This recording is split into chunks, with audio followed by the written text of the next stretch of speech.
अस्सलाम वालेकुम एवरीवन। आज के इस लेक्चर में हम पाइथन का इस्तेमाल करते हुए स्टैटिस्टिकल मॉडल बिल्ड करना सीखेंगे। स्टूडेंट्स, आज के इस लेक्चर का बेसिकली मकसद इस कोड की इम्प्लीमेंटेशन को सीखना है, लेकिन मेरी कोशिश रहेगी कि नेक्स्ट कमिंग 2 से 3 लेक्चर्स के अंदर मैं आपको सिंपलेस्ट इम्प्लीमेंटेशन से कम्प्लेक्स की तरफ लेके चलूँ। स्टूडेंट्स, इस कोड को इम्प्लीमेंट करने के लिए आपको आपके सिस्टम में 3 मॉड्यूल्स जो है वो इंस्टॉल करने पड़ेंगे। फर्स्ट मॉड्यूल आपको इंस्टॉल करना है numpy, सेकंड मॉड्यूल आपको चाहिए scikit-learn मॉड्यूल और थर्ड मॉड्यूल मैटप्लॉटलिब आपको आपके सिस्टम में इंस्टॉल करना पड़ेगा। चैप्टर नंबर 4 की प्ले लिस्ट के अंदर लेक्चर 1, लेक्चर 2 एंड लेक्चर 3 के अंदर हमने मैटप्लॉटलिब मॉड्यूल की इंस्टॉलेशन, मैटप्लॉटलिब मॉड्यूल को किस तरह से यूज करना है और इसका पर्पस क्या है, हमने डिटेल में बात की थी। आज के लेक्चर में हम numpy मॉड्यूल और scikit-learn मॉड्यूल का इस्तेमाल करते हुए स्टैटिस्टिकल मॉडल जो है वो बिल्ड करना सीखेंगे। अब स्टूडेंट्स, अगर आप दोनों मॉड्यूल को इंस्टॉल करना चाह रहे हैं numpy और scikit-learn को, तो फर्स्ट ऑफ ऑल आपको अपने पास cmd ओपन करना है और cmd में आप इस जगह पे यूजिंग पिप पैकेज मैनेजर आप दोनों मॉड्यूल की अपने सिस्टम में इंस्टॉलेशन करेंगे। तो फर्स्ट कमांड हम लिख रहे हैं पिप install numpy। After execution of this command आपके सिस्टम में numpy मॉड्यूल जो है वो इंस्टॉल हो जाएगा। अभी हम आगे जाके बात करेंगे कि numpy जो मॉड्यूल है इसको हम अपने सिस्टम में किस लिए इंस्टॉल कर रहे हैं और इसे हम अपने कोड में क्यों इंपोर्ट कर रहे हैं। स्टूडेंट्स, आप यहाँ देख पा रहे हैं कि हमें मैसेज शो हो रहा है कि रिक्वायरमेंट ऑलरेडी सेटिस्फाइड। ये इसलिए है कि बिकॉज मेरे सिस्टम में ऑलरेडी numpy मॉड्यूल जो है वो इंस्टॉल है। इसके बाद नेक्स्ट हमें कमांड लिखनी है, that is pip install scikit-learn।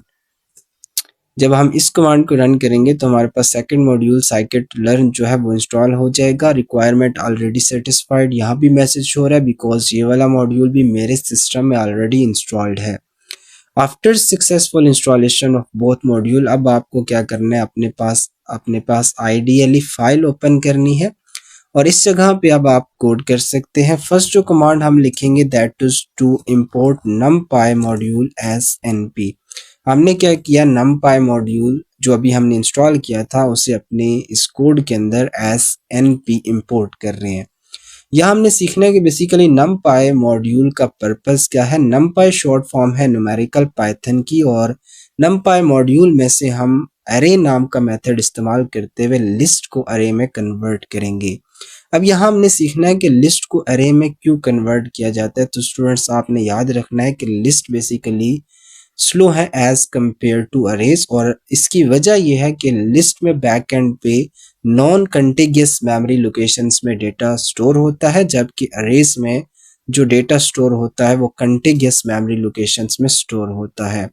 इसके अलावा अगर हम डिफरेंस की बात करें तो लिस्ट जो है वो ज़्यादा मेमोरी कंज्यूम करती हैं एज कंपेयर टू अरेज। इसलिए जब भी न्यूमेरिकल डाटा के साथ डील किया जाता है तो हम न्यूमेरिकल पाइथन अरेज को प्रेफर करते हैं। इसके बाद नेक्स्ट हम अपने कोड के अंदर जो लाइन लिख रहे हैं that is to import linear regression class from sklearn linear model. अब इससे क्या हो रहा है, बेसिकली scikit-learn लीनियर मॉडल में से एक लीनियर रिग्रेशन क्लास जो है हम अपने प्रोग्राम में इंपोर्ट कर रहे हैं। आफ्टर दैट स्टूडेंट, अब हमें एक डेटा क्रिएट करना है। एक हम लिस्ट क्रिएट कर लेते हैं और लिस्ट को हम कुछ एलिमेंट्स असाइन कर देते हैं। यहाँ हमारे पास एक लिस्ट तैयार हो चुकी है which is named as x और इसमें 5 डिफरेंट एलिमेंट्स स्टोर्ड हैं। अभी हमने बात की थी कि बेसिकली numpy मॉड्यूल का हम इसलिए इस्तेमाल कर रहे हैं बिकॉज numpy मॉड्यूल में से अरे नाम का मेथड इस्तेमाल करते हुए हम अपनी इस अरे को, अपनी लिस्ट को अरे के अंदर कन्वर्ट करेंगे। उसके बाद अभी के लिए आप देख पा रहे हैं कि हमारी अरे जो है वो 1 डायमेंशनल है, इसको हमें इसलिए रीशेप करना पड़ेगा और रीशेप करते वक्त हम यहाँ 5,1 पास करेंगे बिकॉज हम चाहते हैं कि हमारी जो अरे है वो उसके अंदर 5 रोज एंड 1 कॉलम जो है वो सेट हो जाए ताकि हमारी 1 डायमेंशनल अरे 2 डायमेंशनल अरे के अंदर कन्वर्ट हो जाए। उसके बाद हम एक और वेरिएबल क्रिएट करते हैं और इसको हम कोई एलिमेंट्स असाइन कर देते हैं।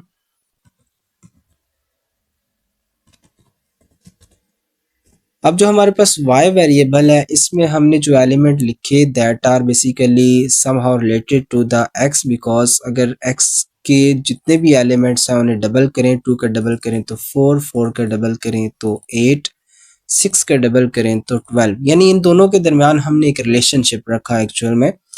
अब यहाँ आपने क्या याद रखना है, x बेसिकली हमारे पास एक इनपुट मैट्रिक्स है और y जो है बेसिकली आउटपुट वेरिएबल है।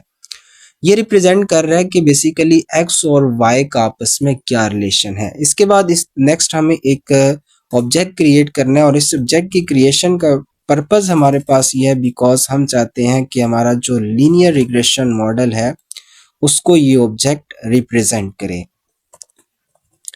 अब इससे क्या होगा कि ये जो मॉडल नेम का ऑब्जेक्ट है ये इस लीनियर रिग्रेशन मॉडल को रिप्रेजेंट कर रहा है। इसके बाद नेक्स्ट हमें कमांड लिखनी है मॉडल डॉट फिट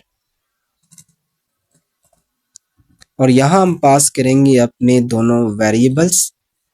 अब इससे क्या होगा, बेसिकली लीनियर रिग्रेशन मॉडल जो है वो x और y जो बेसिकली दो डिफरेंट वेरिएबल्स हैं इनके दरमियान रिलेशनशिप को आइडेंटिफाई करेगा और इस डेटा सेट से हम कह सकते हैं कि हमारे पास ये जो मॉडल है ये ट्रेन होगा। इसलिए हम यहाँ पास कर रहे हैं model dot fit x, y, यानी कि ये जो हमारा लीनियर रिग्रेशन मॉडल है ये x और y हमारे पास जो वेरिएबल्स हैं उनकी मदद से ट्रेन हो रहा है।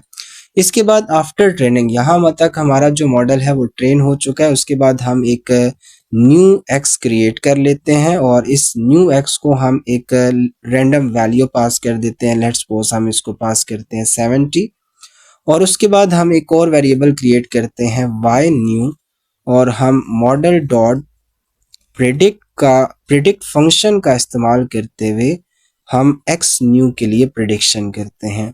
अब इससे क्या होगा, बेसिकली लीनियर रिग्रेशन मॉडल ने जो भी डेटा सेट अवेलेबल था उसके अंदर जो भी x और y के दरमियान रिलेशनशिप था उसे आइडेंटिफाई किया। आफ्टर आइडेंटिफाइंग द रिलेशनशिप हम चाह रहे हैं कि जब हम एक टेस्ट केस यानी एक न्यू वैल्यू दैट इज 70 वो पास करें हम अपने इस मॉडल को, तो वो प्रिडिक्ट करे एक्चुअल में कि इन दोनों के रिलेशन के अकॉर्डिंग अगर हमारे पास 70 की आउटपुट क्या आएगी, यानी x न्यू जो जिसके अंदर 70 स्टोर है तो x न्यू के लिए क्या रिजल्ट जनरेट होगा। इसके बाद हमारे पास जो y न्यू में रिजल्ट आया होगा उसे हम प्रिंट करना चाह रहे हैं, इसलिए हम प्रिंट फंक्शन में अपने पास y न्यू वेरिएबल जो है वो पास करेंगे। अब स्टूडेंट्स हमने जब लीनियर रिग्रेशन मॉडल के थ्योरेटिकल पॉइंट्स देखे थे तो हमने बात की थी कि लीनियर रिग्रेशन मॉडल में बेसिकली दो डिफरेंट वेरिएबल x और y यानी इंडिपेंडेंट और डिपेंडेंट वेरिएबल के दरमियान एक रिलेशनशिप को आइडेंटिफाई किया जाता है और आफ्टर आइडेंटिफाइंग द रिलेशनशिप हमारे पास जब हम एक टेस्ट डेटा प्रोवाइड करते हैं तो एग्जैक्ट कॉन्टिन्यू आउटकम वो जनरेट करके देता है। जैसा कि आप यहाँ देख पा रहे हैं कि हमारे पास ये लीनियर रिग्रेशन मॉडल जो है ये x और y से ट्रेन हुआ है और आफ्टर दैट अब हम इसे एक नई वैल्यू पास कर रहे हैं और चेक करना चाह रहे हैं कि क्या ये एग्जैक्ट प्रेडिक्शन x न्यू के लिए कर रहा है या नहीं कर रहा। After execution of this code